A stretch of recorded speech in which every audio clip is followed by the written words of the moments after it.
நீங்கள் டி நகரில் நீங்கள் நம்பினாலும் நம்பாட்டாலும் சுமார் ராமகிருஷ்ணா மிஷனுக்கு சம்பந்தப்பட்ட மொத்தம் 10 ஸ்கூலு இங்கே டி நகர் பகுதியில் மட்டும் இருக்குது.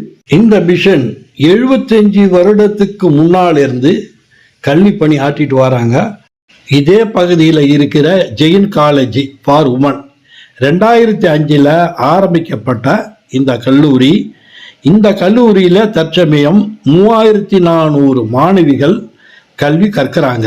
இந்த ரோடை கடந்து நம்ம போகிறோம். போகும்போது அது தெரியுது பாருங்க, அந்த ஸ்கைவாக் இந்த இடத்துக்கு வந்திருக்கோம். இந்த ரோடு பேர் மேண்ட்லி ரோடு. மேண்ட்லி யாருன்னு பல பேருக்கு தெரியாது. அவர் ஒரு இன்ஜினியரு. டி நகரில் ட்ரைனேஜ் சிஸ்டத்தை கொண்டு வந்தார். அதனால் அவருடைய பேரில் இந்த ரோடு இருக்குது. இது நடந்தது 1925க்கு பிறகு.